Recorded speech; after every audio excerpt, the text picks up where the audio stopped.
A lot of time, we asked ourselves why this person or that person is so amazing. What did she do differently? And if you are now having this question, well, this video is for you. My wife and I started this project back in 2021. We invited wonderful experts around the world to join us in our program and share their beautiful journeys. And after interviewed over 1,000 successful individuals in 60 countries across 5 continents, we found the answer. Do you want to know what is it? The answer is how they practice their thinkings. If it was only a few people say thinking is the answer, doubting is understandable. But with over 1,000 excellent men and women shared in our program, it became inevitable. If you could improve your ability to think, consequently you will improve the quality of our life. It's just that simple. So we made this video as a gift for you. It contains selected talks from those amazing individuals we interviewed to find out how they have been expanding their ability to think over the years. Enjoy it, and make your best use of it. I try to listen and find something to learn from any conversation, anybody that I meet. And for example, something that sparked my curiosity and attention in this conversation we've been having is that I didn't know about the map and the South China Sea and the islands there and related to the Barbie movie. So after this conversation, I'm going to go read up on it so that when I'm talking about the Barbie movie with other people, which I'm being asked to do, I have this important piece of the context and we can talk about the politics as well. So, and that's not the only thing that I've learned, but that's just an example. I am so conscious of every single person having so much that I could learn from them, and I'm just looking for those opportunities. So thank you for that.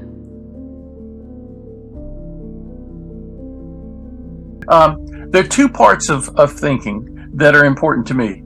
Creative thinking and critical thinking. Creative and critical. To creatively think is to expand the area of your thoughts. And to critically think is to analyze any ideas carefully. Too many people, it's like they're running through life and they never take the time that good thinking requires. Good thinking takes time. It's almost like the difference between people who eat all their food quickly, fast as they can. They're just always, shove food in your mouth and eat fast and run and do something else, as opposed to those people who take their time and relish and savor a good meal. Thinking is the same way. Too many people wrongly believe that thinking shouldn't take much time. You can rush right through it. But thinking requires, like a good meal, it requires time. If you devote the time to it, and you try to expand your mind, you can be more creative in your thinking. And then if you try to analyze ideas, okay, here's what somebody has said, but what's the evidence for that? Do I think that's true or not? Or could it be wrong? To critically analyze takes time. So I think we devote too much time, at least in my culture right now, we devote too much time to things that don't really matter. And we don't devote enough time to things that do really matter. Socrates once said, we think about and talk about things that hardly matter at all. We don't give enough time to the truly important things. And that was true of his time. It was true of our time. We entertain ourselves to death, right? We think about who's won the football match, who's won the World Cup, who's won and that's all good. That's all fun. We should enjoy things like that, but we should also give ourselves time to think. And that's so important. Then we can be more creative. Then we can be more critical. And people think the word critical is a negative word. It just means looking carefully. Considering carefully ideas before we embrace those ideas. Again, back to embracing and releasing. Critical thinking helps us know which ideas to embrace and which ideas to release.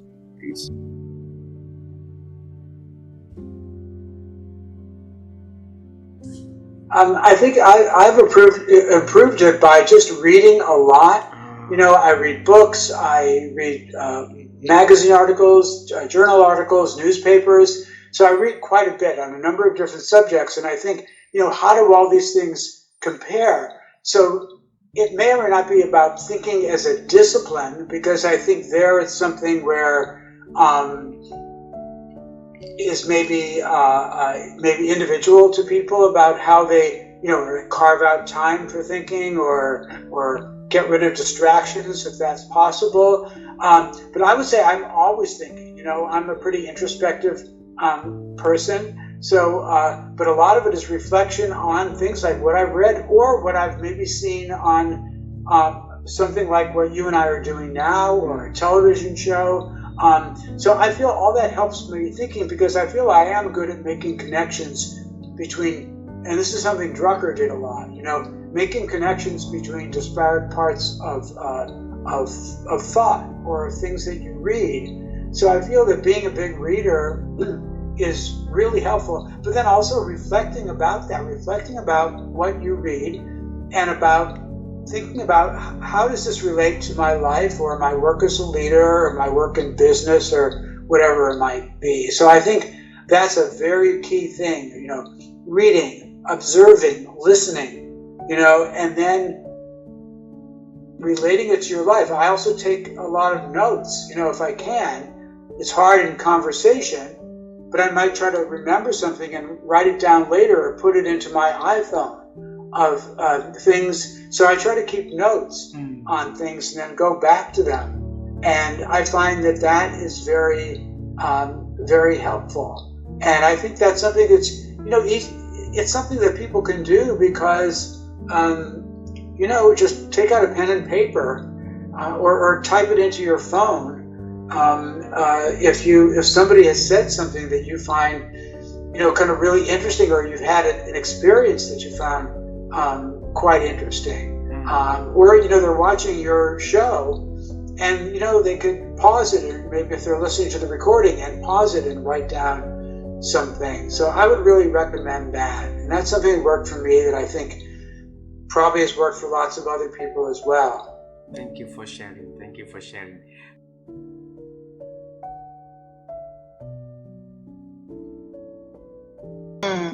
So I've been expanding my thinking through a lot of ways, but most recently, a big step forward for me was writing the book, because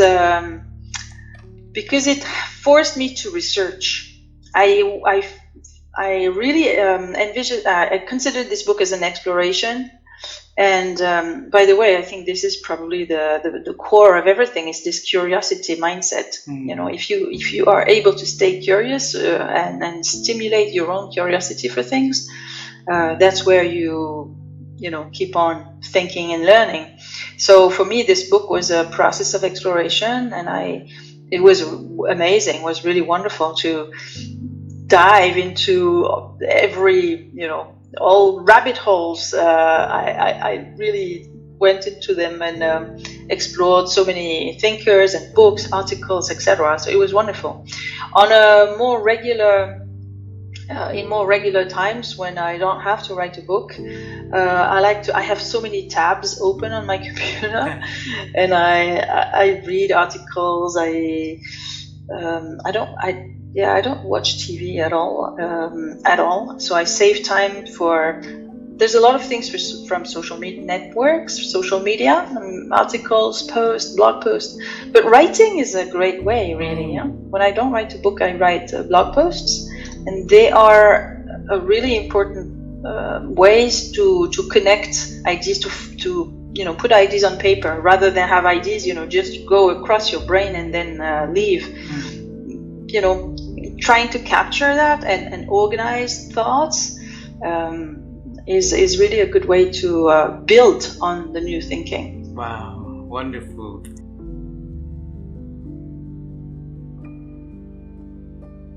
So I think exposing yourself to radically different ideas is helpful. And a case study I read that kind of spells this out for me is, there's a few. One is there was a hospital where they were having lots of problems when a patient came in for surgery, kind of going from the nurse to the doctor, back to the nurse. They were messing things up, and so they'd take the patient, they go from one room to the next, they'd leave stuff in the patient, they'd have all these problems and infections, and they thought, how can we think about changing this? And what they did is they wound up going and bringing a Formula One racing pit crew in. And they had the pit crew evaluate what they were doing, because in a pit crew, like in these races, the car comes in, you have no time at all to get all the tires off, get the car ready, get it back out there. And if you make a mistake, the car's going to crash. Yeah. And in the hospital, they're doing all these handoffs between different doctors and nurses, and they were messing things up. And by looking at how the pit crew did their work and having the pit crew look at how they did work, they brought in these outside ideas that let them think differently and greatly reduce the number of, accidents that happen in their hospital. And I think looking outside what you're doing is really important. I know in our area, one of the first banks to be really consumer friendly was Commerce Bank. And what their CEO said is, I'm not looking at other banks. Consumers don't say, this is a bank, that's how they should be. I'm looking at Target, I'm looking at Starbucks, I'm looking at all the companies that consumers love interacting with and saying, how can I be at that level? And Steve Jobs for the Genius Bar, that came from the Ritz-Carlton.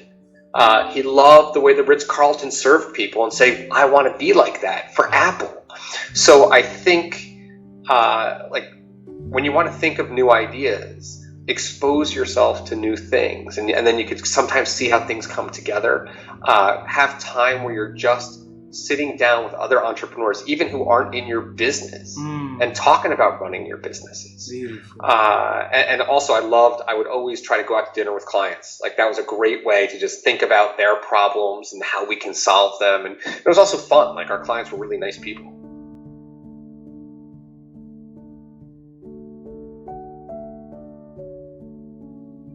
I think one of the biggest things for me is to overcome those same F's, right? We all have them. Me too. And to not wait for it to fit in a way. So for me, I'll start with expanding my own abilities around this and then more broadly. But, for me, in the same way that I would ask other people to do, is to sort of think of this as a compass, not a map. And, I think when we follow a map, we're not thinking.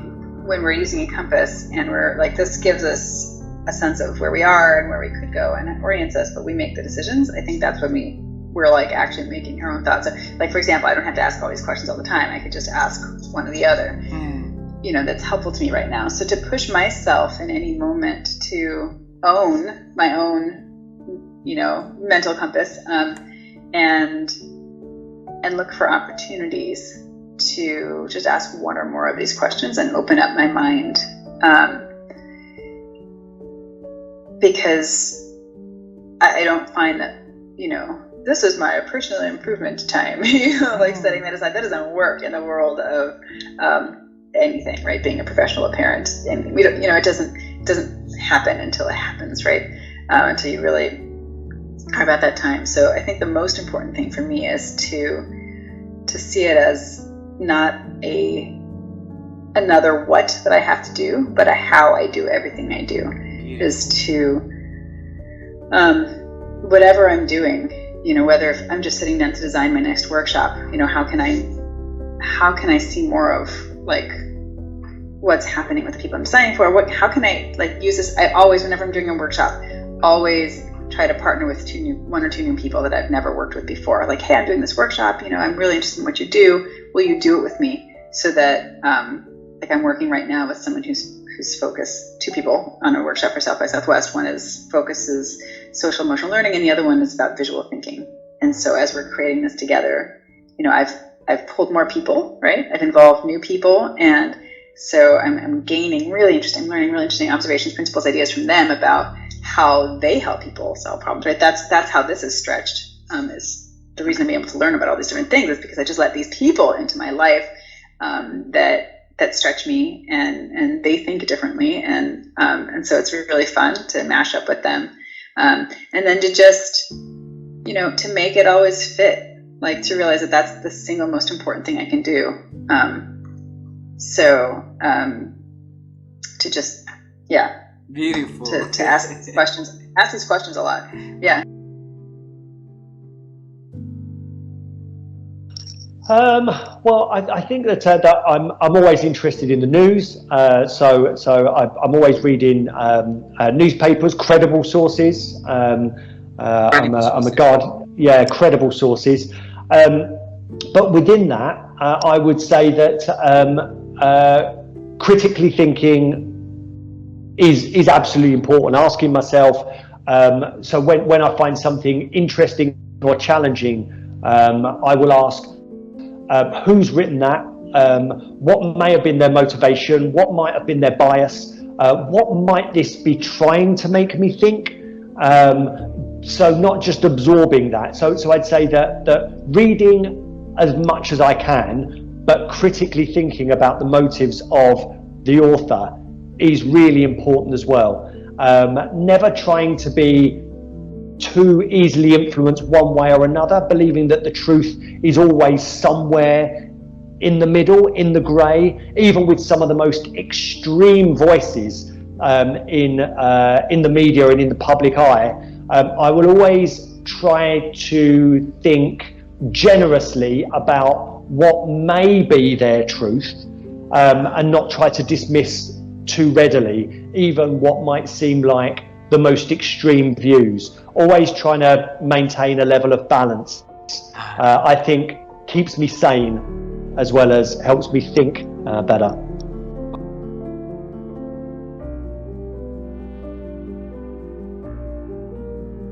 Oh, another great question. You know, what I learned for myself is listen to your heart. Listen to your heart, because where your heart is, that's where your truth is. Because our mind cannot think sometimes as you want it to be, but because we have a lot of influence from our parents, teachers, colleagues, you know, whoever is in your life, and sometimes we're getting lots of information and confused what we really want. But when you listen to your heart, when you trust yourself, when you really feel what is your true desire in this life, and it can be simply as being happy and have a joy and calmness in your life. Just follow those emotions, follow your heart. And that's what I had to learn on a very hard way.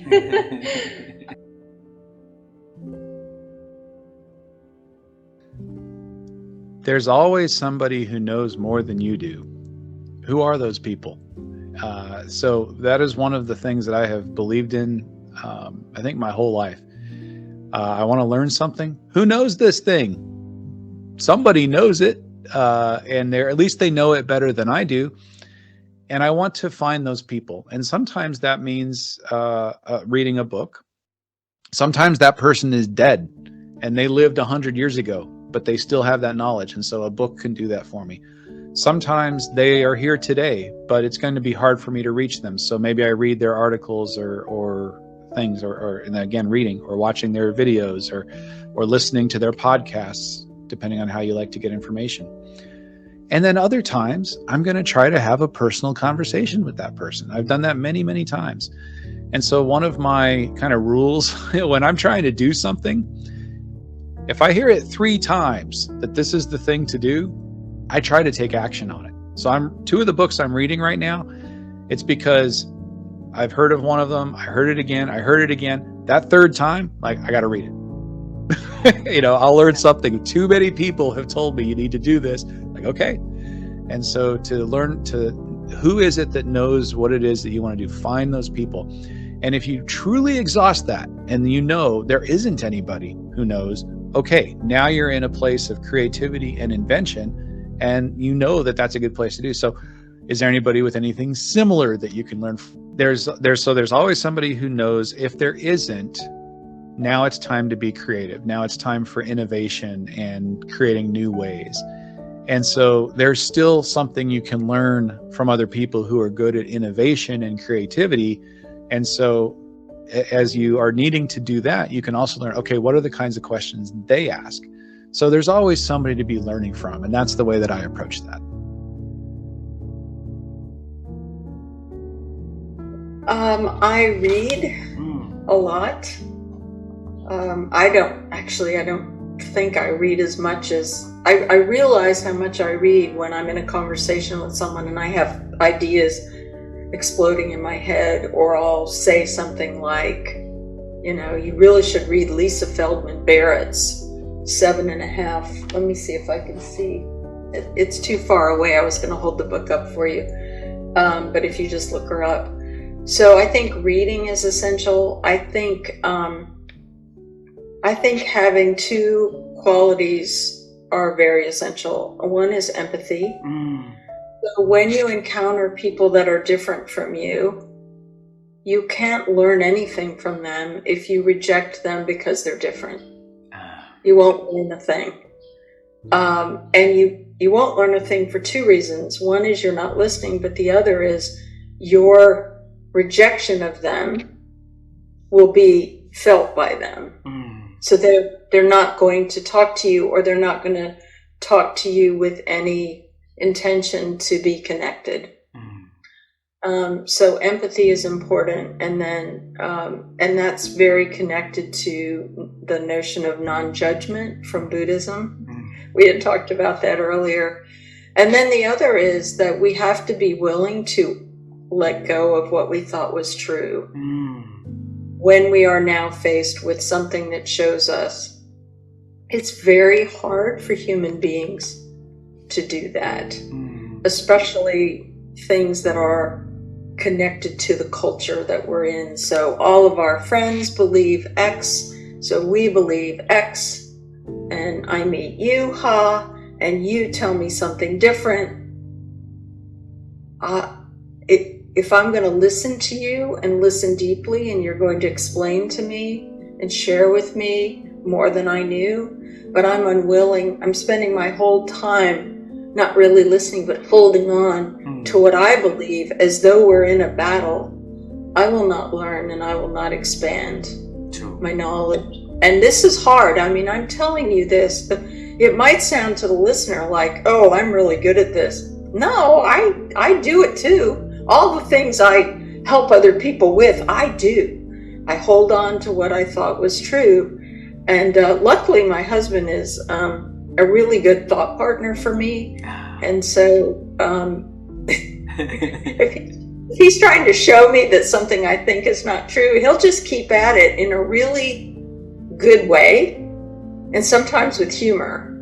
And that helps me cross the bridge from holding on too tightly to letting go, and then usually there's some laughter at the end of that. We had a fight one time about we were putting down hardwood floor in a room, and I got a D in geometry, so why I was so stuck on being right, I couldn't tell you. But I was sure that I was right about how some calculation about, and it took him, I don't know how long. He's in the other room. That's his office through those doors. He could probably come in here and tell you. But it took a really long time.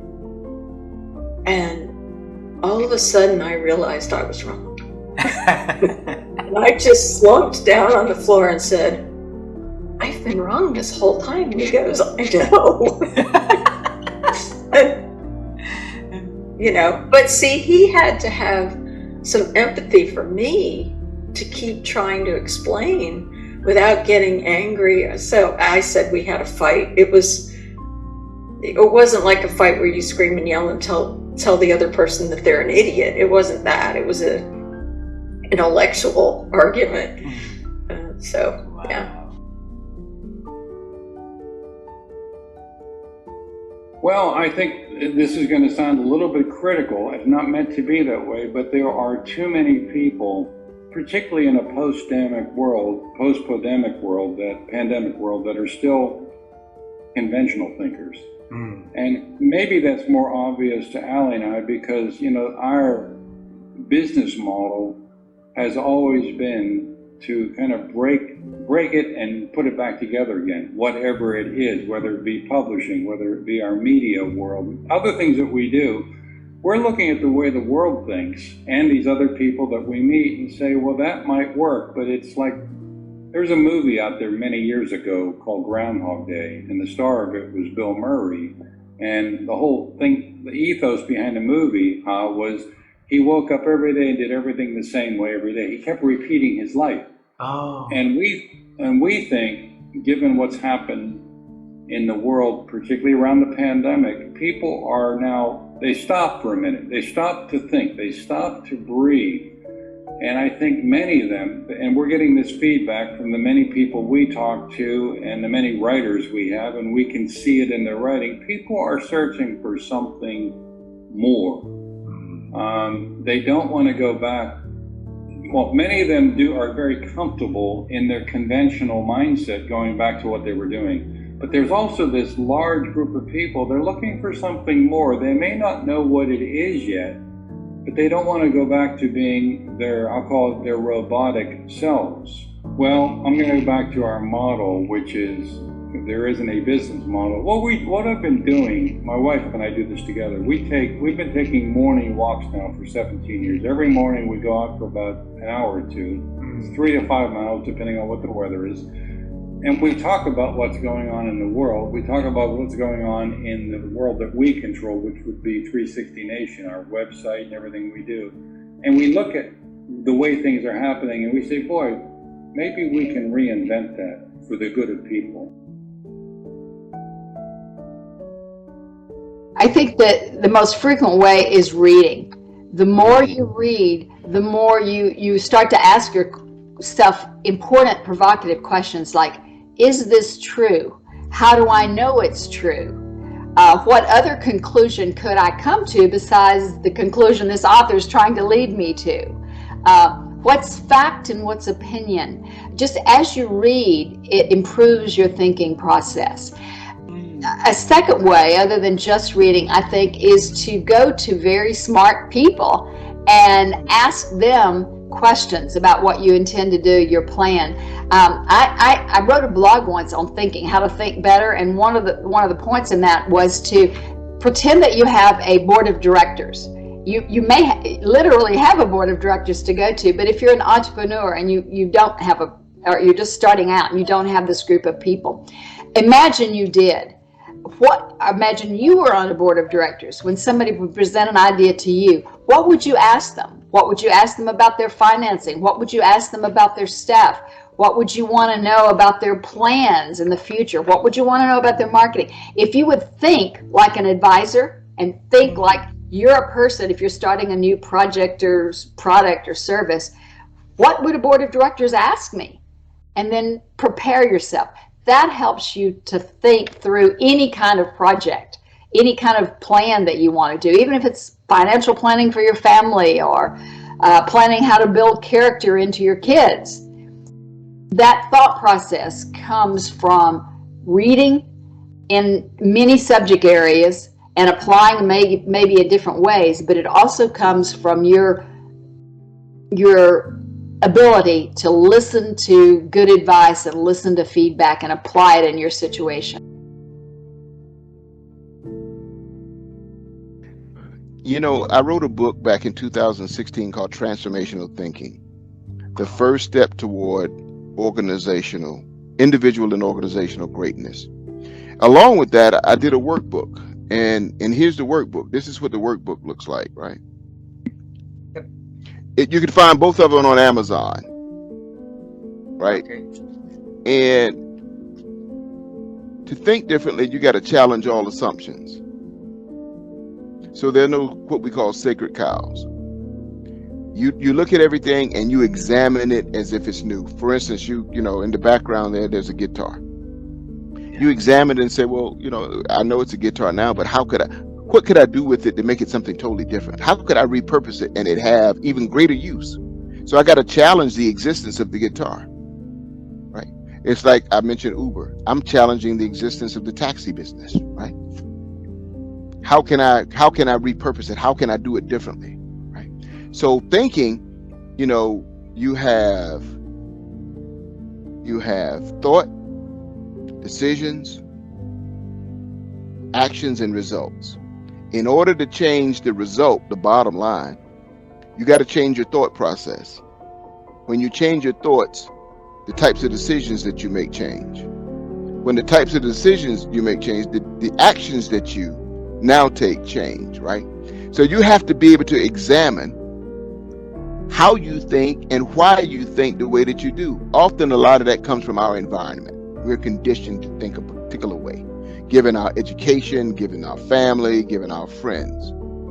But I need to intentionally think. I need to intentionally be aware of what my thoughts are, where they're coming from. I need to intentionally look at my mental model, because we have mental models all around everything we do. When you wake up in the morning and you get out of bed and you decide to go shower, there's a certain ritual that you have every day around that, right? That's your mental model around what that is. Well, if you want to do something different, say for instance you decide to go jogging early in the morning, then now that routine changes. So your mental model around that changes, right? You have to first, in order to implement any change, any transformation, the first thing you got to do is examine that mental model. Why do I see it the way that I do, right? And then I got to ask the question, how can I deconstruct it, tear it down, and now I got to reconstruct it, right? I got to build it anew so that it'll serve me well. Now, all of our mental models we're not going to deconstruct, because some of us serve us very well. It's only when your mental model doesn't serve you well that you do go through the deconstruction, reconstruction. It's like the butterfly and the caterpillar, right? I like to use that example. You got the caterpillar who goes from from caterpillar to butterfly, right? The butterfly is not a new caterpillar. It is a new entity. It is a new being, right? The butterfly never goes back to being the caterpillar. It goes through a metamorphosis, of what we call the messy middle. And in that, this ugly little creature becomes a beautiful creature, right? Something brand new. You have to do the same thing with your thoughts. You have to be able to deconstruct your thoughts, just like the butterfly goes through the metamorphosis to become a butterfly. You have to be able to do that and reconstruct it.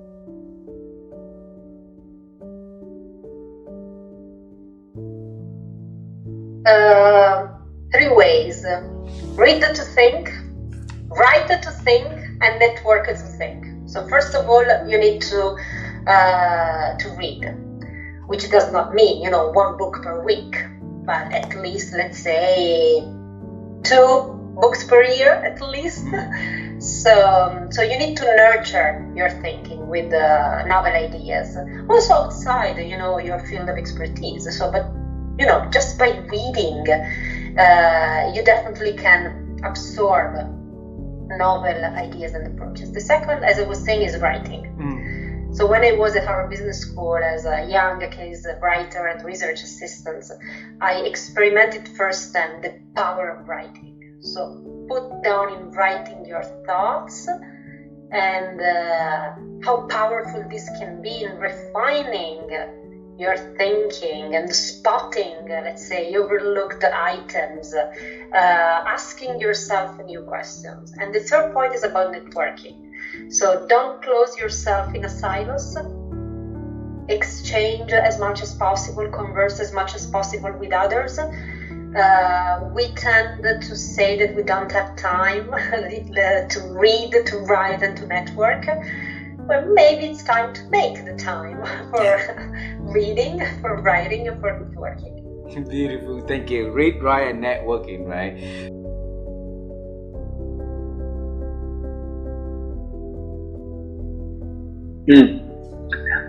What a great question this. How can I improve my thinking? I always look at what's happening to me. I think awareness is a gift. It's the best gift that you can give to yourself or others. And if I can be fully and completely aware in this moment right now, it will allow me to understand how am I a cause in what I'm experiencing right now. And what is the message for me that will help me to be a better version of who I am? Because who I am is how I lead my life. Yep. And in order to improve my thinking, I need to understand, I need to go back to who I am being here in this situation. Because the being that you are is driving the thinking that you have. And if I can go back and look at the thought pattern that I'm getting right now, the thoughts which are driving my behavior right now, will definitely assist me to be a better version of who I am. Because in order to improve your thinking, I have to improve who I am. And when I'm saying improve I am, I think that's a wrong statement. I need to revisit who I am. And if I can revisit who I am, I just need to move from one being to another being. I just need to look at my own narrative and shift my narrative. Yes. And if I can explore that who I'm being, the who part behind the thinking, I can drive a different behavior that will drive a different results altogether. So that's how I'll approach what you're asking. Beautiful, beautiful.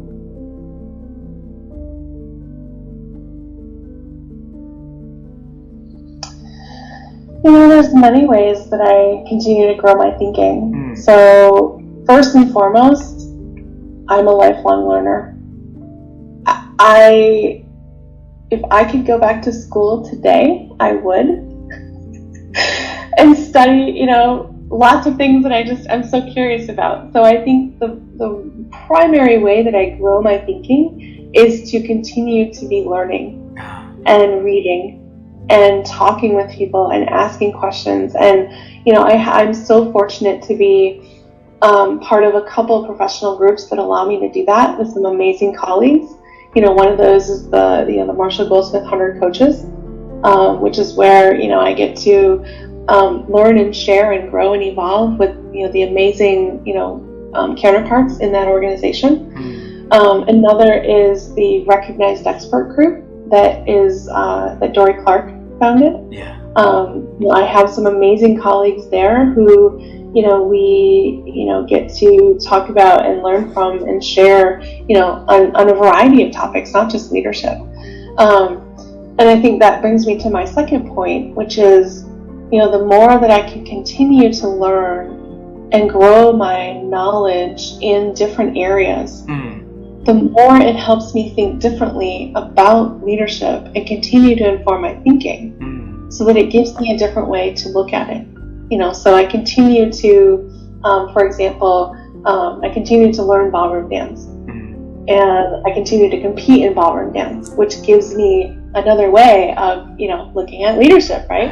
I continue to travel so that I'm continually exposed to new things and different things, and I'm looking at what I know as normal through a different lens, which gives me a way to think about it. And I think, you know, just surrounding myself with people who challenge me with amazing questions like you just asked, also help me grow and continue to push that thinking.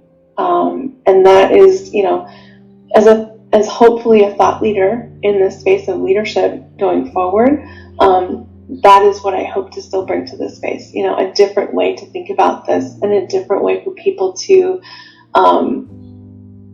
think about their actions and their behaviors and their beliefs and how those are shaped to create how they show up in the world.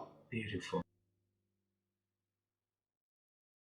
I love reading. I love reading about history and historical figures who have done remarkable things.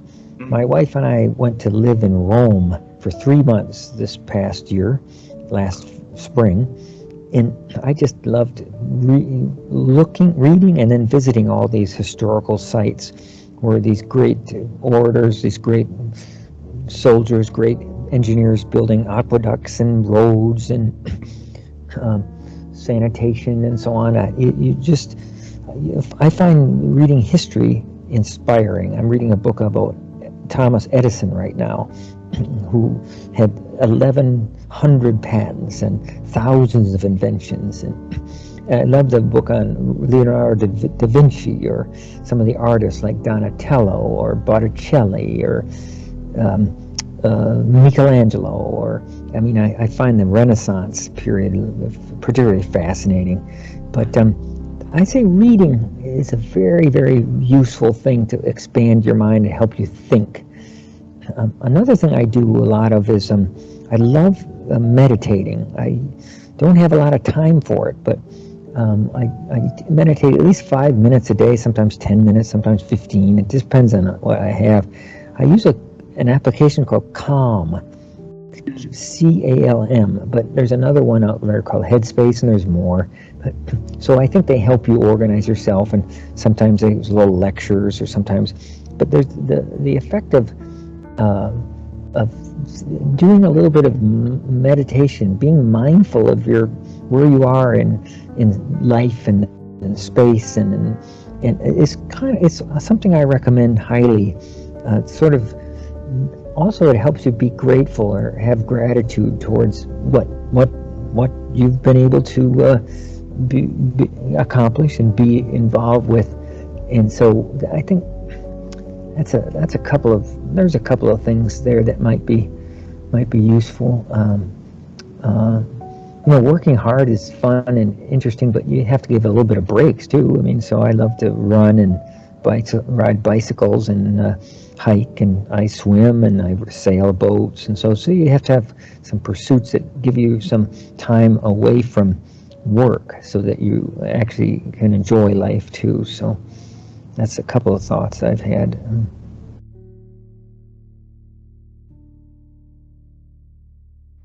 Yeah, no, so basically one of the things that I do is that I love to read. So I'll be completely honest, as somebody who learned how to speak English as a second language, I am not a very fast reader with a physical book. So what I do is I do audiobooks. So audiobooks are becoming, I think, very, very popular. 30% at least of the people actually use audiobooks. So I listen to a lot of books, whether it's, like I mentioned, Marshall, Sally, Dory, all of the different people in my community that write, that are so amazing, Daniel Kahneman. And I also read a lot of articles. And it's very interesting because that was not, how do I say, reading and writing is something that I did, but now I do it with intent. Like, I want to be better. I want to be inspired. And you're all inspired by the people, again, you surround yourself with, by the people you put in your network, and the books, and whether it's the movies that inspire you. But I feel like having that as part of your everyday life is very, very important. Podcasts, or however you learn, if you'd like to read or listen, I always advise people to find a way to integrate learning and inspiration into their everyday life. Beautiful. Thank you so much.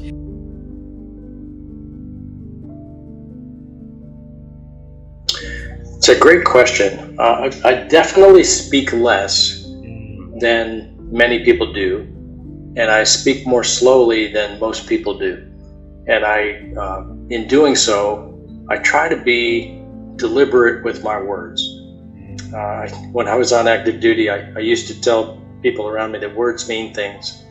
So you had to be precise in your language, and in the military, there is a precision to each word and term has a specific meaning. But I think that in order to be thoughtful, you need to be informing yourself through a variety of means. I was not a great reader as a young adult. I've eased into reading, and now I read and consume books at a pretty high rate. That hasn't always been the case. I was just looking at my number because I talked to some other colleagues about this, and we're in mid-December. I've read over 30 books this year. This is in addition to my academic reading that was required of the PhD. So these are business books that I've read. Now, I've been told that the most successful executives acknowledge reading at least part of as many as 60 books per year. Obviously, that's over a book a week. The average American does not read one book in a year. Yeah. So it's a skill that has to be developed. I don't say that it automatically translates to being more thoughtful, but you can't help but learn from others if you consciously try to take in more information. I was not a big podcast person until a couple of years ago. I knew they were out there, but I didn't really know how to find what might appeal to me. And I've only in the last few years become more attuned to what podcasts can offer as a delivery vehicle of new information. And as I take these things in, a podcast or a book, I'm not trying to consume the entire thing and get every message. I think that's unreasonable. But if you can get just a few things out of each book, you're better for it, and you'll apply it in some way. Might be subconscious application, but it will become part of your growing expertise. Wonderful.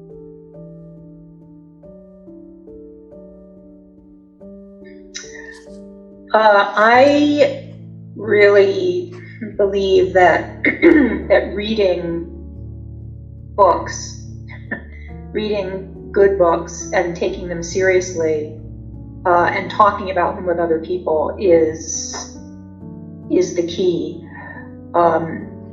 The college where my husband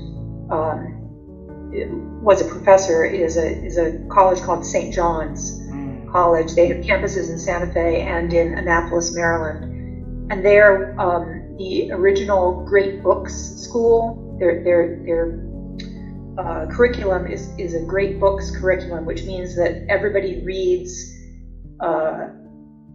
actual books, not textbooks, but you start with the Greeks, you start with Homer, and you move on through the Greeks to the Romans to through the Middle Ages, and reading Thomas Aquinas, and then the Enlightenment, and on. And it's all the undergraduate program is all Western thinkers, obviously, but the key is that you are reading actual books. There's no lecture, and the teaching style is all seminar style. So everybody's reading a book together, and it's led by the professors or tutors, and they lead the dialogue about the book. And I sound like I'm giving an advertisement for St. John's, but really I'm advocating for the reading of great texts and talking about them with like-minded people as a way to improve not only our ability to think, but our ability to think together. Together. Wow. In collaboration with other people. Beautiful.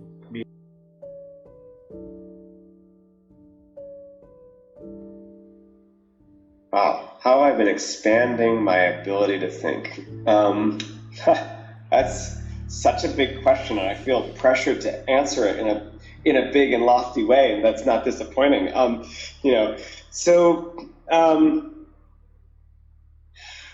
I think one way that I've been trying to think about this, to sort of expand my ability to think, is truly to slow down.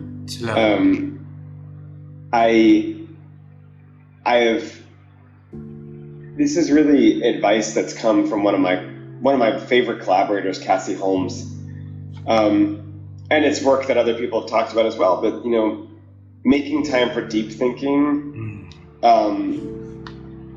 versus sort of fast thinking, if you will.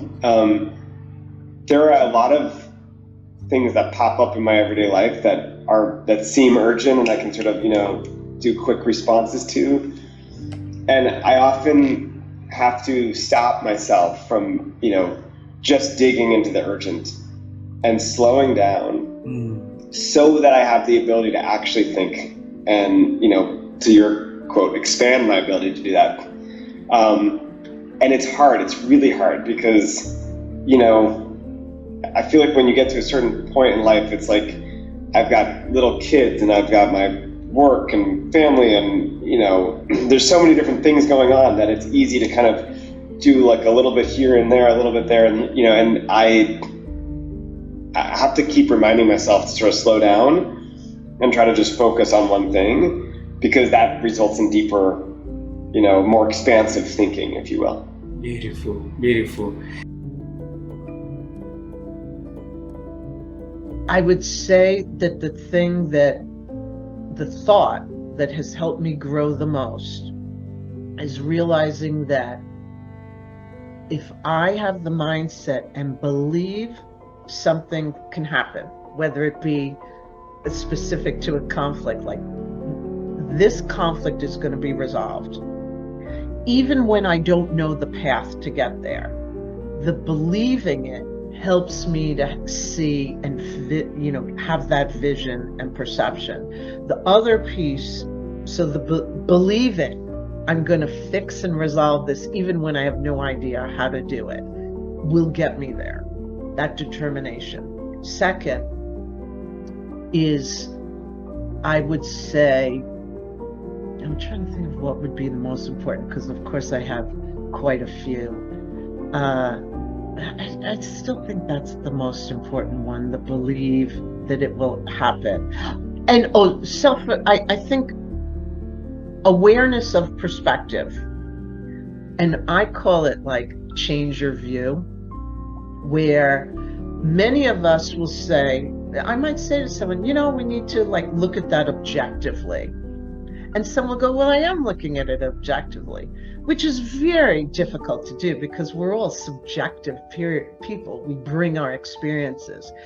But finding ways to be more objective has helped me see things in broader perspectives and figure out where to focus when I need to focus. And I kind of do it like put myself in the balcony, so to speak. It's figurative, but physically, like thinking of yourself in the balcony and looking at all the things that are in front of you and seeing that broader perspective, and then focusing. Because a lot of times we focus too much, where, I'll have someone come and go, I can't work with that person. And they're so focused on that one bad conversation. And then I'll just say, well, you've been working with them for 25 years, broadening. So let's talk about, what has gone well and what changed. So it's that broadening and the broad perspective and the focus, and figuring out how to balance that and use both are key. Beautiful.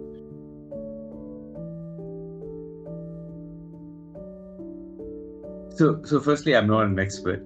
Thank you though for the term, but I think I'm always learning.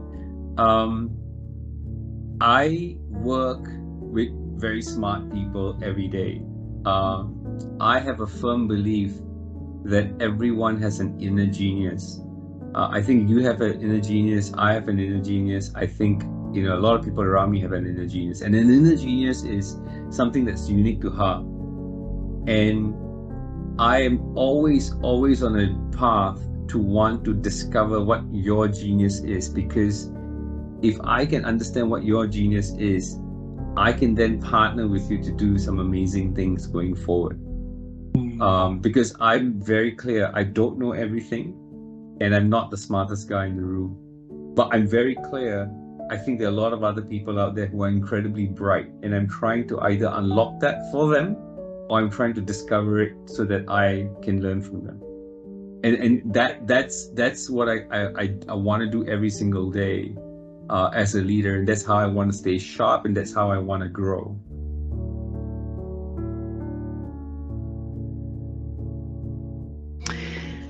It is diminishing, isn't it? I feel like the more social media we have, the more we almost use that to numb and not think. And I notice when I do that too, and that's not helpful. the moments where I feel like I have the greatest thinking are when I get to have conversations like this and I get to meet different people and hear about their experiences, or I listen to a podcast. I love to listen when I'm walking in the woods, and I come back with all of these ideas and things that I want to pay attention to and learn about. And so the positive is you get all this thinking. The negative is you have to make sure you're listening to different voices and getting exposure so you're getting a broad perspective. But that's the plus side, I guess, of the social media age that we're in today. Podcasts are almost the listening to the radio the way that was in, however many years ago. And so there's such a wealth of insight and information and perspective that can be gained from that.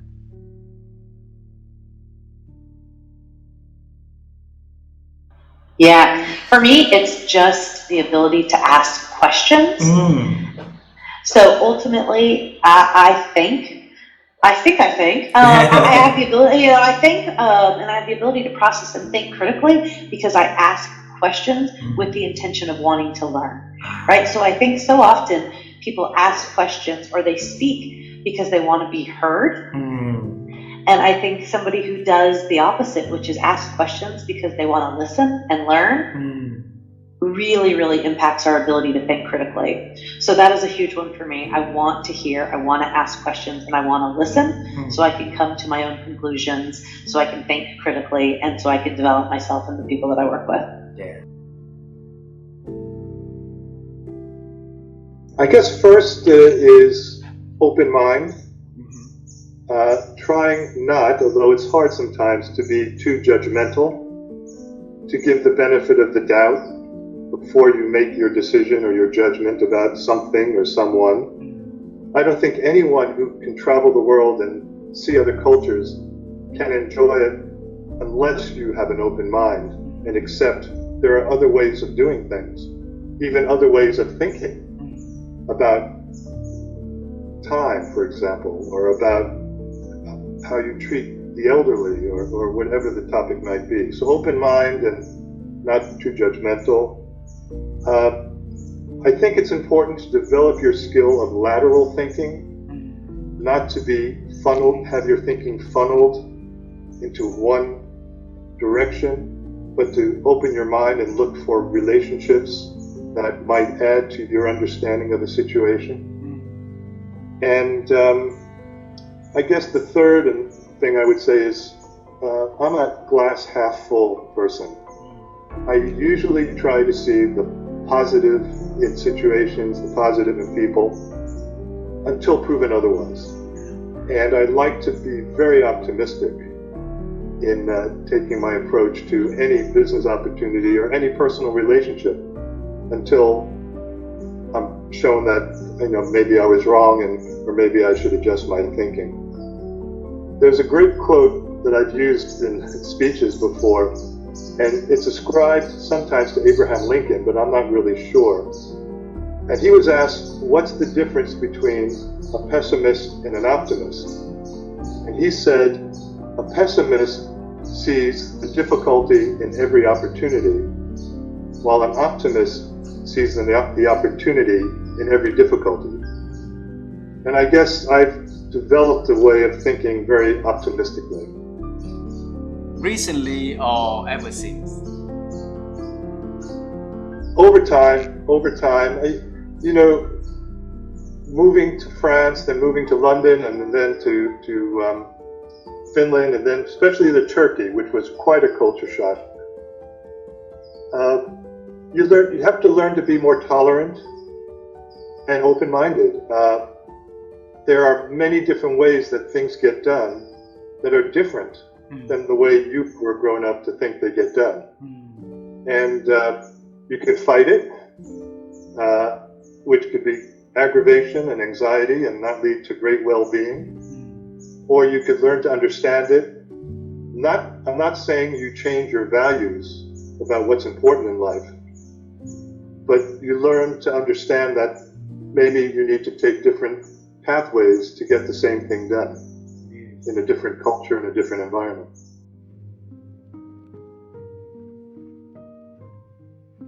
Well, Well, during the last year and a half, I've really given myself the time to write. And I give myself breaks to do things that I need to do to recuperate. I'm fortunate that I am financially in such a place that I can pick and choose what I want to do. I wasn't always in that position. But what I've done is I've recognized that today, later in my life, I am. And so I run really, really, really fast. I exhaust myself when I do a turnaround. I actually give myself time off after that turnaround to sink in and do my mental recharge. And for me, mental recharging is finding things that intellectually stimulate me. Like I said, I'm a big reader, so being able to read and write is actually how I process information and come up with my next plan. Wow. Good to see you again, and you are back on our 499th episode. By going and studying topics that do not seem to have anything to do with what I normally focus on. So, my role, my job is to help businesses and people be more successful. I focus mostly on things like leadership and strategy and teamwork, but I do from time to time read physics and cosmology and poetry and history, things that are far out of the realm of what I normally focus on. And it's surprising how often that something in an obscure area of poetry will influence the way I think about something that I do in my work every day. So being willing to read, to study, read, think about things that are out of your comfort zone, and possibly, I hate to kind of say this, but maybe not even that interesting to you, but forcing yourself to say, like physics, I don't understand it, or I didn't understand, I still understand it very little, but I've read enough that it at least has expanded the way I think about science and other things. I always seek opinions of those who I don't agree with on the surface level. I'm constantly challenging myself by getting input from some individuals that perhaps I'm not seeing their standpoint, I'm not understanding fully their arguments, and I'm trying to learn from them by listening first and foremost. I think that nowadays the social media is really doing us a great disservice. Because what's happening is we're constantly looking for to solidify our own opinions, right? And when we solidify our own opinions, the algorithms are then helping us, quote unquote helping us. They're not helping us. They're constantly feeding us with the material of our preference. Yeah. And then what ends up happening is we're not expanding our horizons. We're not improving our thinking. Now, I'm not saying seek an opinion of someone who's so vastly different from you that you're going to end up in some sort of a horrific argument. I'm not saying that per se. But let's say you're having some sort of philosophical debate and you're not seeing something quite clearly as that other individual. That is the person you want to talk to. Because if you're consistently having a room full of people that agree with you, neither one of you are growing. And no one is really thinking. All we're doing is validating each other's opinion. Well, so that's one of my advice.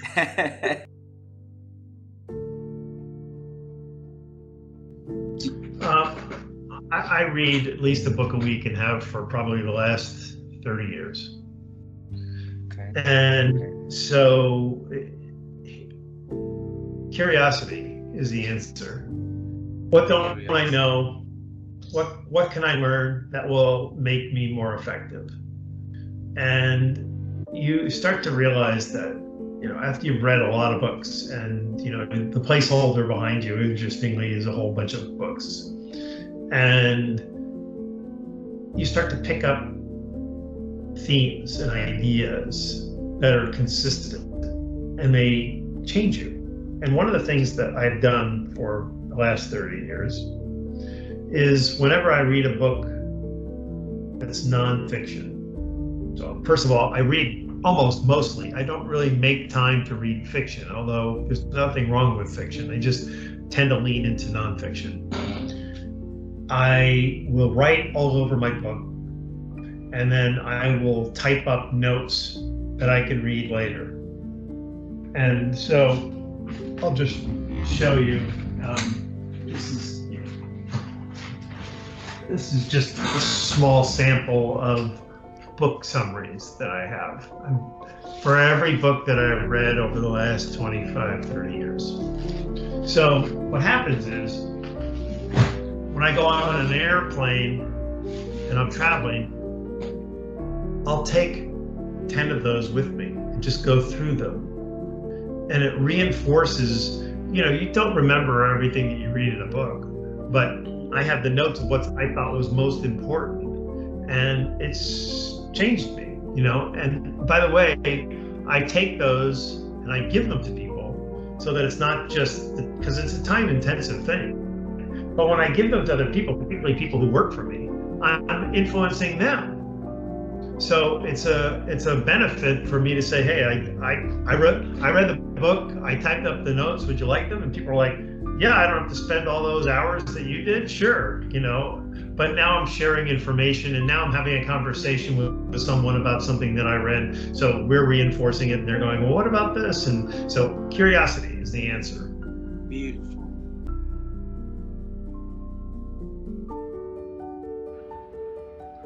That's a great question.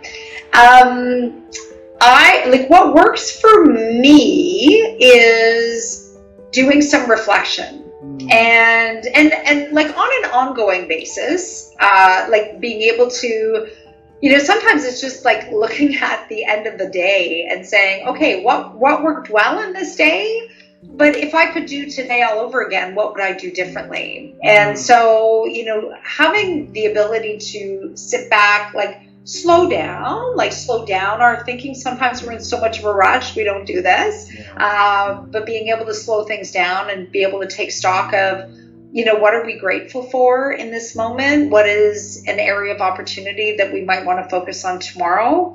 I take that reflection to an annual basis as well. And there's, I don't know if you've heard of something called, it's called 10Q. And it's 10 questions at the end of 1 year that you basically answer a question every day. They're all reflective questions. Like, for example, what was your greatest achievement over this year? What is the one thing, or what is the one person you want to build a relationship with next year? And so it's like reflective, but it forecasts. And what happens is, you get a question every day. It's a different question every day. There's only 10 in the series. And what happens at the end of the 10 questions is your responses are locked in a vault. And then what happens the next year, like a whole year later, the vault is unlocked and you get your answers back. And so you can actually reflect back and you can see, okay, was I on track with some of those things? Like the things that I said I would develop over the next 12 months? Did I do those things? Well, why didn't I do those things?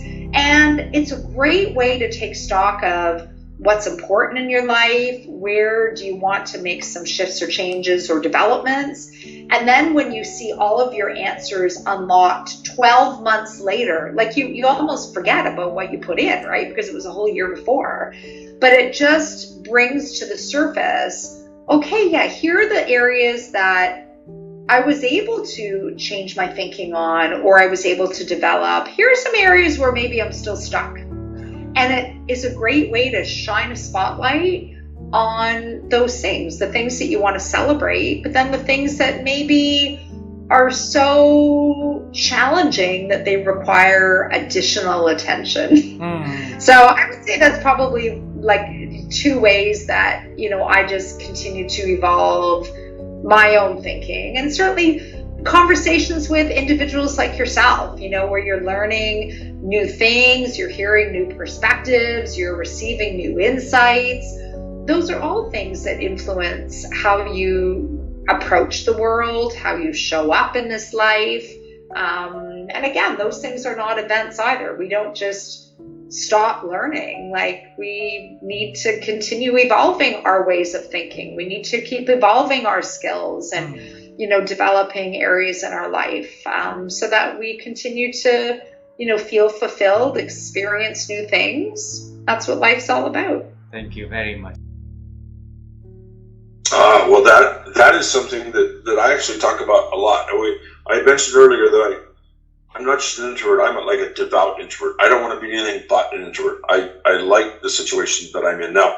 When I need to go do a keynote or a book tour or whatever, I can rise to that occasion. So some people would say I'm a situational introvert. But I found out very early in my life, probably as a teenager, that I get my energy from quiet reflection. That some people get energized by being around people or listening to podcasts or whatever triggers them, whatever inspires them. Even though I've traveled all over the world and I have 5 kids and 5 grandkids and I love them dearly, I am better off even now to walk in the outfield of a baseball field just by myself. Or we live up in the mountains in Colorado, I can walk out my back door and there's acres and acres and acres of land I can walk out of. And I have 5 acres here we can walk around. And me and my 2 dogs can just go for a nice, quiet walk that allows for or enables quiet reflection. And that's where I go, you know what, I could have done that better. Or I could have learned more from that experience.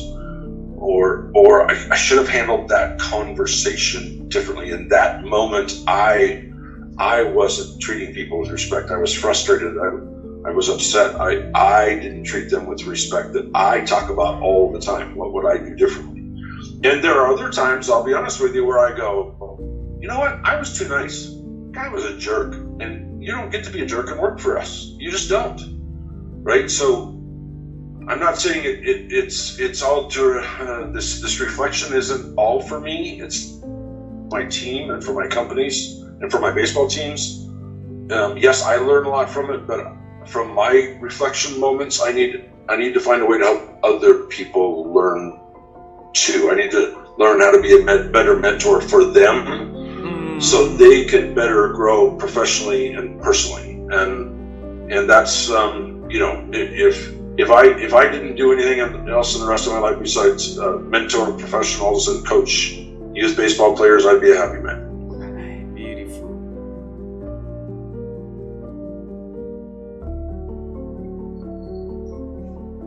And I'll just clarify that question, right? So I look at it a little bit differently, right? So it's not about improving our ability to think, because our ability to think can improve when we learn, when we open ourselves to different perspectives, engage with people who are different than us, right? But I look at it more from, can we improve our ability in how we behave, right?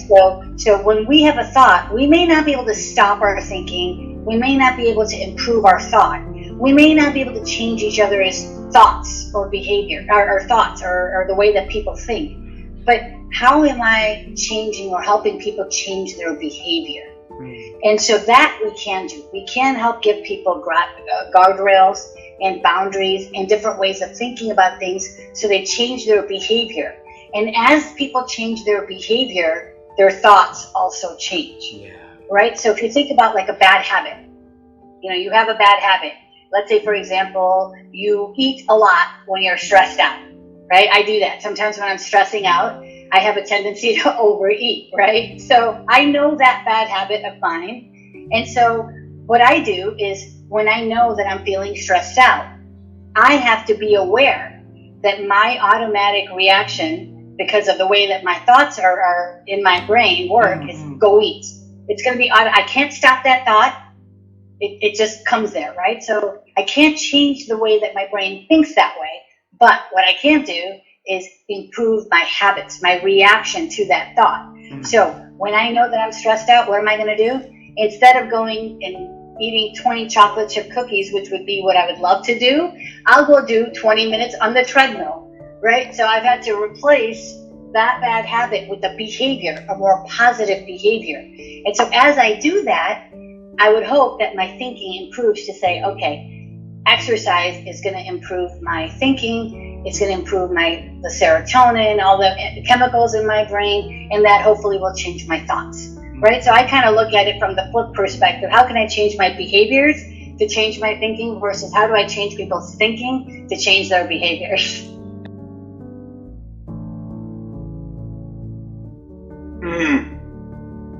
Love that question. Love it.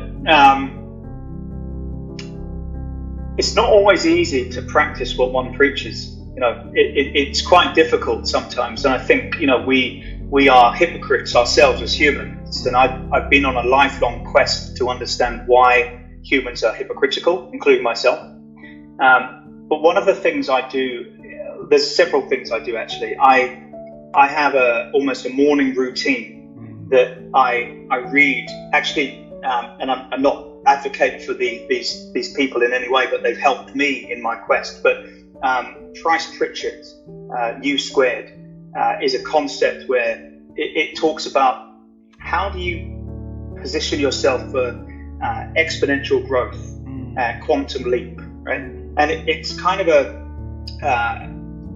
book and a philosophy that really helps me ground me and keep me focused and believe in my capabilities. So I kind of read some of the material from that individual's work. Which person? I'm a huge. I'll show. I don't know if you can see on my screen, but this. I can see you too. U Squared. If you put that into Google, you'll find that out very, very easily. And it's a high velocity formula for multiplying your personal effectiveness in quantum leaps. I read it. It's 1 page per chapter, and I read it really as a way to nourish me. To think of this as the foundation, the scaffolding that helps me do what I do. And so that philosophy really helps me.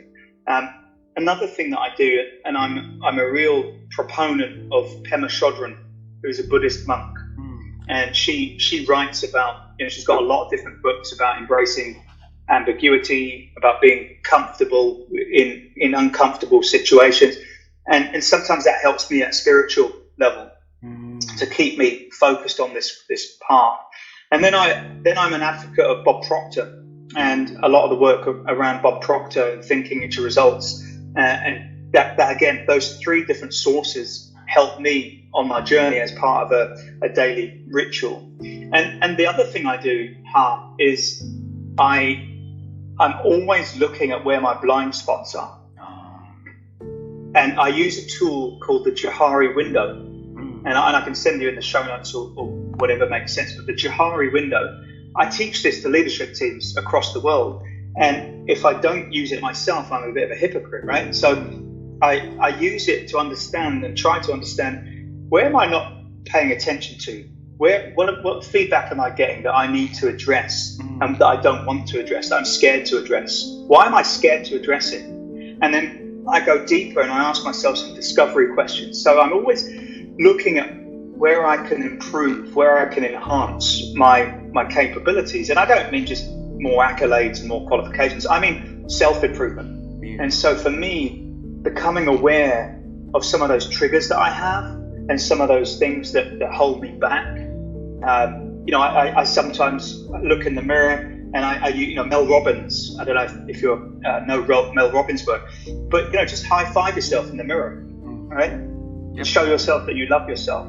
These are real things. Anyone listening to this when it comes out will know me. If they know me, they know exactly what I'm talking about, because I talk to them so much about it, because I'm real and I'm accountable for being real, and I'm a fired human at the end of the day, right?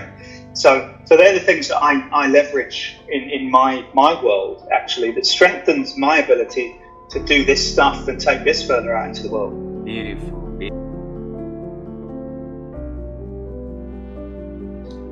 Yeah, that's great. Well, for me, I love diverse perspectives and ideas and domains. So one of the things I try to do that I think then in turn helps me think more rigorously and become more curious is expose myself to things I don't know anything about.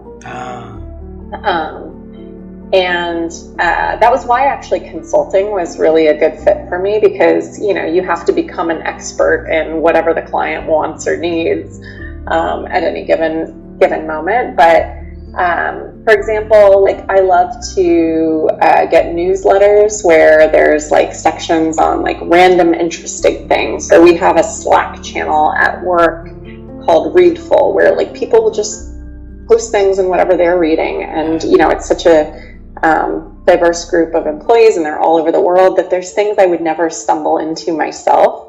But what I find is that, again, like introducing myself to those new ideas, I start to see patterns. I start to like challenge assumptions underlying like the way that I was taught about something. like one thing I've been doing, I had a sabbatical in August, and I went to Greece for that month, and I decided to just like read a lot of Buddhism and things like that, because I'm so steeped on a day-to-day basis in Western culture, and I just was like, I want to challenge some of my core principles about like what is a good life, what is happiness, what is and I think that just like constantly introducing new ideas to force you to really think about your thinking and about your knowledge base, and like it allows you to get more rigorous about it. Beautiful. Thanks a lot for sharing that.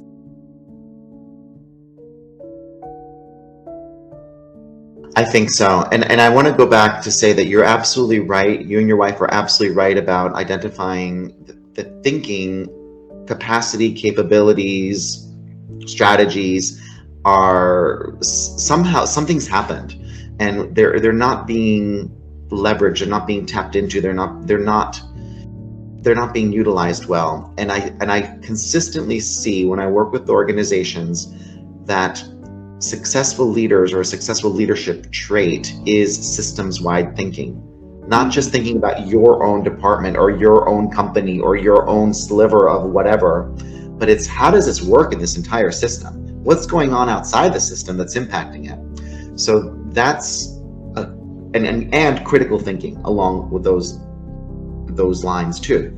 So there's critical thinking that needs to happen, and some people are just about all the positive things that are going to happen, and some people are just preparing for all the negative things that are going to happen, and some people are just too busy collecting information about everything that they don't then move to a decision and action. So it's how do we balance all this stuff? How do we make it all fit together and work together in an integrated worldview that will help us to better understand the world and show up better in the world, so that we know that we are not missing out on anything, and that we're basically being inclusive. It's really about inclusivity of all the diverse different energies and powers and styles that exist, so that we can always show up at our best and be the best person that we can be.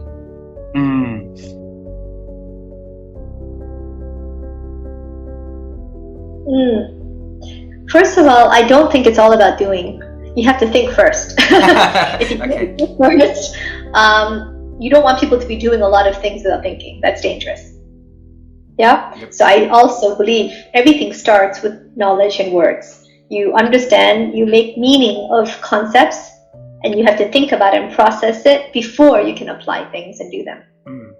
So there is a process, to transformation. You start with your mind, right?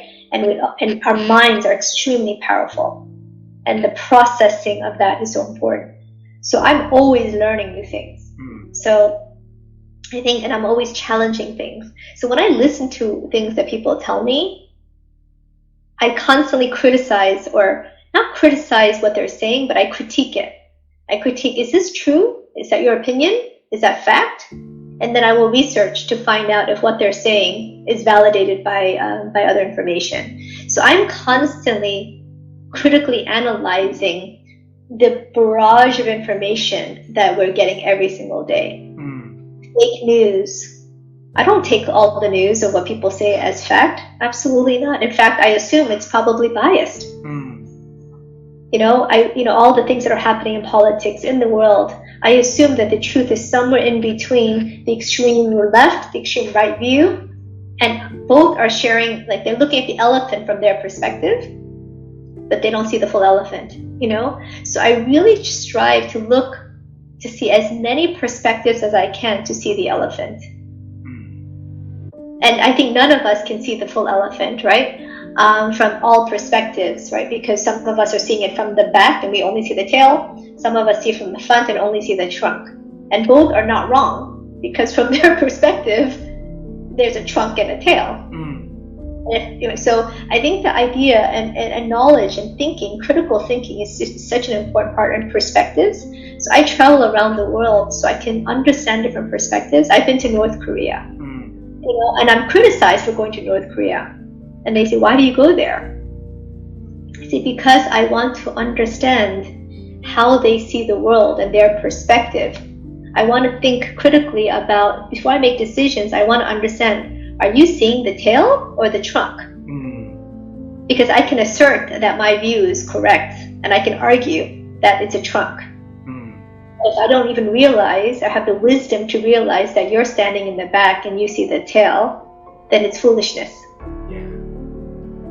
So that's why I spend a lot of time thinking. I don't give strong points of view to assert that it's the trunk, because that's unwise. So I will try to understand different points of view. I constantly look at views, and I'm challenging my thinking all the time.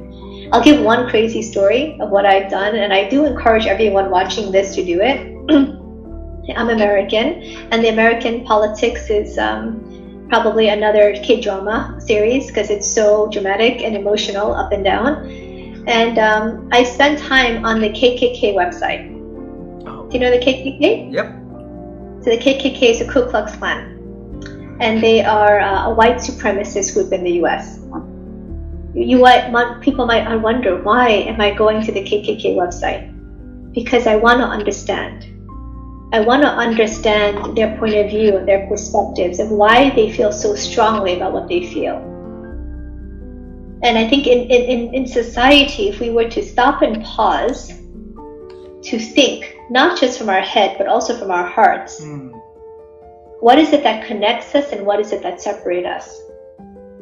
I think that process of critical thinking is extremely important for humanity and for human flourishing, actually, going back to the main topic. And so I spend time being uncomfortable.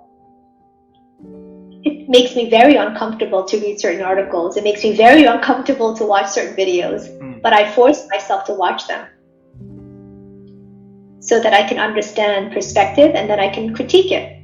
What is it about what they said that I agree with? What is it that I don't agree with? Why do I disagree with that? And then I form my own points of view.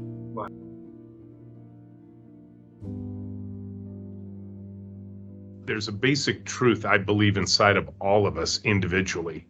And it isn't about, truth versus lies or something. It's about, as I think it was Shakespeare said, to thine own self be true.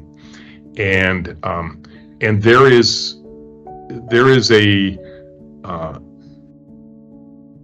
a wiring inside of each of us that we need to understand. And I would say that my journey over these 65 years, and you have explored that journey in ways no other interviewer has done. So I want to congratulate you on just a wonderful interview.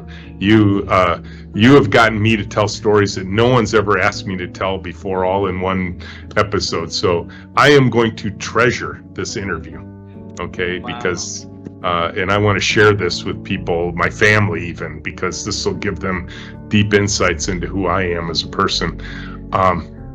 But along the way, what I learned is that life, and particularly entrepreneurial life, is a journey of self-discovery.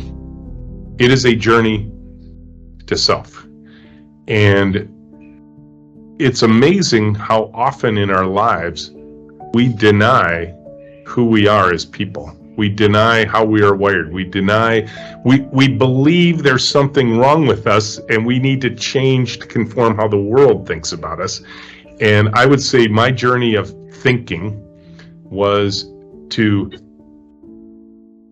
figure out, why am I so troubled in all of these other areas of my life? What is it that's bothering me? And what could be done about it? And so I think we just simply need to pour our excess energy, our time, just in thinking about how to make our world and the world a better place. And that, in fact, if we are driven by a need to leave the world a better place than we found it, and that we have a unique contribution to make, that we should spend our time thinking about, who are we? How do we use who we are to make that contribution to the world? And how do we think about how we deny those other voices that say, no, you're just dreaming. It can't happen that way. You need to go conform to the way the world wants. And so that would be my general thoughts on how each of us should think about what the future holds and what we want it to hold for us.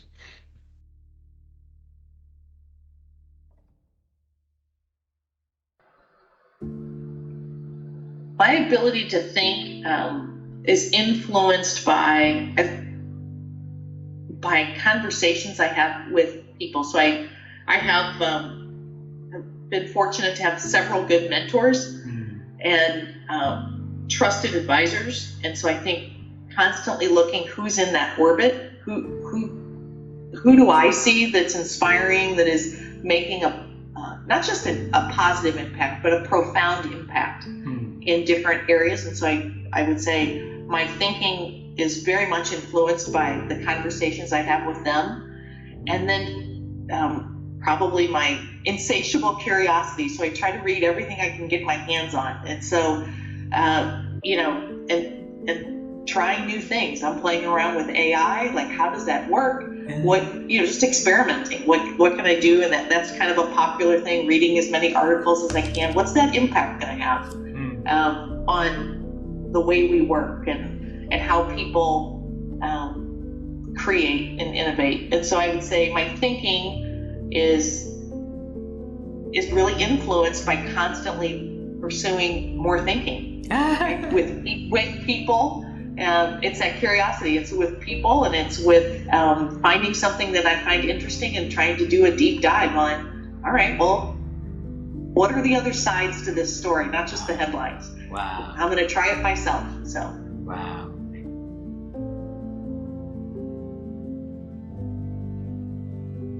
Hello, Sanjay. So good to see you in person again. Right? So we're going to have a follow-up meeting today, and so my wife and I, we're working on a book, and the book is about thinking. And so we're trying to help people to grow their ability to think through asking experts like you, just to see how have you been develop your thinking over the years. Can you share? That's a great question, and I've never sort of thought about how I think, to be honest. But I think I try to keep it as simple as possible and as close to the ground as possible, because at least my experience has been, if you can articulate things, if you can make things simple, then the clarity of thought becomes really, really good. So I try to keep it as simple as possible. And I think people say, just tell me in one sentence what you think, and that's the most difficult thing. And I think we have to think a lot about how to keep things simple. So in my view, simplicity is something which I'm trying to learn as I think and about the thought process. Wow. So simplicity is a luxury now, because things around us so complicated, right? So tell us a tip or two about how you can make things to a very simple way. So I think that's where a lot of reflection, a lot of thought, a lot of thinking about the pros and cons are very, very important. And I think after thinking very, very deeply about something, you can sort of think a little bit simpler and articulate those sort of things. So I think it needs a lot of thought process, a lot of reflection to keep things simple. Absolutely. One last question is there's a whole universe between thinking and the whole universe about doing. And people always say, some people hold the ground that thinking is more important, or some people will say doing is more important. Personally to you, which one is more important and why? We just recently completed a strategy exercise of the company. And the strategy exercise was about what to do and what not to do, which needed a lot of thinking. So if you have to go north, you cannot go south in the same direction. So it was about, okay, you have so many options, and what is it that you want to do in the next 5 years? So this related to the vision and strategy, but I think strategy is as good as the execution of the strategy. So you can think, but I think most important is the execution of what you think. And I think this is where we have to keep things simple and focus on just those things which have the highest impact. Because if you try to do 10 things or 20 things, in my view, then you cannot execute. Yeah. So if you think of 2-3 things or 5 things, prioritize what is the most important thing which is going to have the highest impact, and then focus on execution. Beautiful. So thinking and doing, I think they go hand in hand. Hand in hand. Alrighty. Thank you so much, Sanjay. Thank you very much. Thank you. Thank you. Thank you.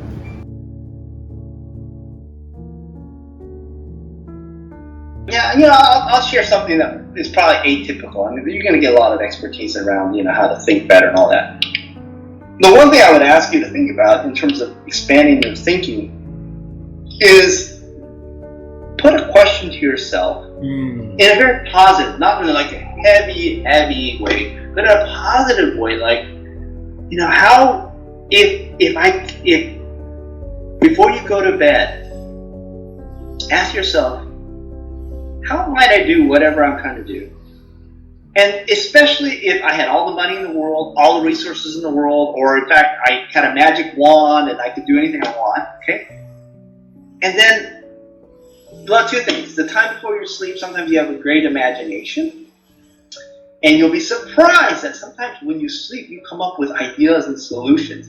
Put a notepad by your bed and write them down when you wake up. Like, yeah, I came up with this interesting new solution or this new business idea.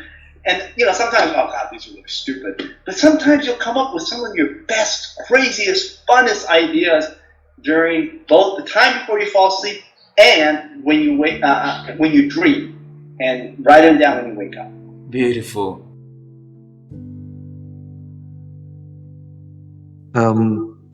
Colleagues who disagree with me, that and who give pushback. The one of the best things about working with Jeff and Andy, and there's a monthly live stream I host along with the two of them and Amanda McCulloch. Amanda is the executive director of the Data Visualization Society. Is we don't agree on everything, and but we will debate these things and say, well, here's why I feel differently about this, and force me to reconsider and go, you know what? That's a really valid point. I hadn't considered that before. So the growth comes from keeping an open mind and just kind of recognizing when being closed to these things have harmed me. That I think I was much less flexible and more, what's the word that I'm looking for? Intractable 10 years ago, 12 years ago. And I thought I had all the answers, and no, I don't. So you want good colleagues who will give you pushback, and you want people to find the flaws. You want people to find the errors. There's a really good quote at the end of the book, Mistakes Were Made But Not By Me. I'm sorry I can't remember who the authors are, but it's going to take too long. I almost know certainly where the book is right behind me and can probably find the quote, but essentially it is saying, the people who point out your flaws or the things, they're your most their greatest benefactors. They're helping you grow. They're helping you get better.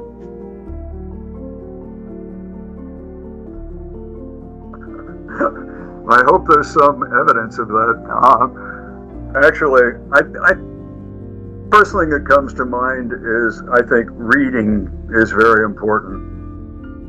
There are many leaders of thought out there. Now, my brain seems to be naturally constructed to create a lot of joy for me when I connect ideas. Everybody may not be wired that way, but I think reading is one way to really open yourself up to different kinds of thought, and certainly to read about thought. One of the things that became a fascination for me, you were talking about noise, and I believe in noise he mentions fundamental attribution error as one of the cognitive errors. And again, I think this thing is something that really shows up in emotional intelligence, and that's that I can talk about the U.S. culture in particular. I think it's extremely prevalent here, and it may be a human thing based on survival, but I think we often judge people by making them responsible for how we're experiencing them. So, for instance, I was in a job where I was the program manager of talent development, and I often had to deal with conflict between people in the organization. And there was one young man who was in the help desk department who was particularly irascible. And people eventually totally dismissed him. I really had to work with him behaviorally to the best of my ability. But the flip side is that we decide that somebody's behavior is who they are. And that takes me back to the idea that our emotions are not who we are. And we often identify with our emotions and, take them personally and, oh, I'm a bad person because I'm having uncomfortable feelings, blah, blah, blah. But we also do that on a much bigger stage. And we will look at people and decide that it's a character flaw instead of a product of circumstances if they're expressing themselves in a way that we're not comfortable with.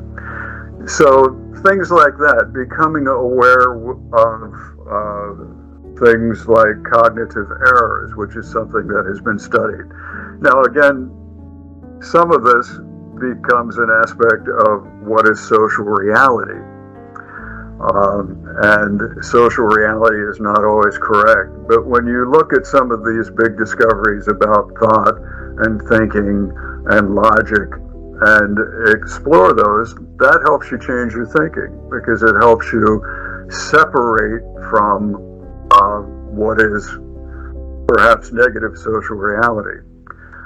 And all of it was developed for seemingly positive reason. The other thing is meditation. I haven't talked about meditation, but I am a meditator. I do study mindfulness practices, and that is one of the things that has made me self-aware. And self-awareness is really the beginning and the foundation of emotional intelligence, and particularly as part of that emotional self-awareness. I can't believe it's taken me this long in our conversation to say that. But a big part of self-awareness is noticing your thinking. Beautiful. And also reading.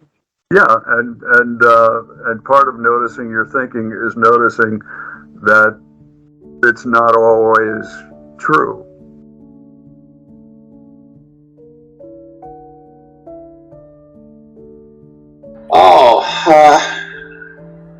Reading would be one. I mean, you never stop reading it. I'm a bit slower now.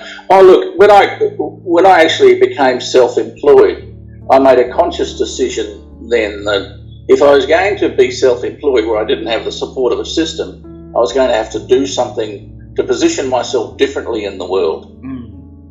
So over the next years, I spent money going to the IMD in Switzerland, Institute of Management Development in Switzerland. I went to Wharton Business School for a week. I did a whole range of what you'd call strategic professional development interventions. I went to MIT in Boston to study entrepreneurship, and they were, if you like, centre points. The Institute of Company Directors in Australia to a lesser extent, but there's a program in Australia called, and I think it's global, called the Hoffman Quadrinity, which is if you like, a human potential spiritual development process. So I did 10 days there.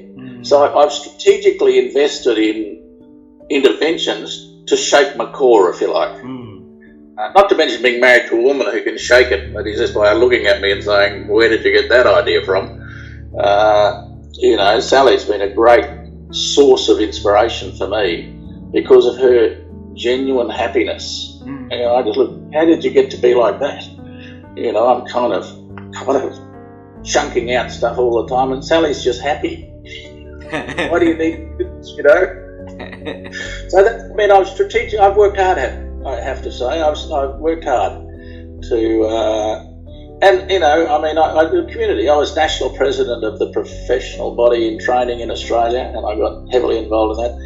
I did a lot of what you'd call community pro bono work. I worked for a congregation of religious people for 10 years on a day a month for nothing, and that shook me to the core in different ways. I got involved in professional sport in Australia, so I was a professional rugby administrator for 10 years, and finished up being on the chairman of one of the major rugby teams in Australia and on the board of Australian Rugby. So they were all kind of what you do to keep yourself on the edge.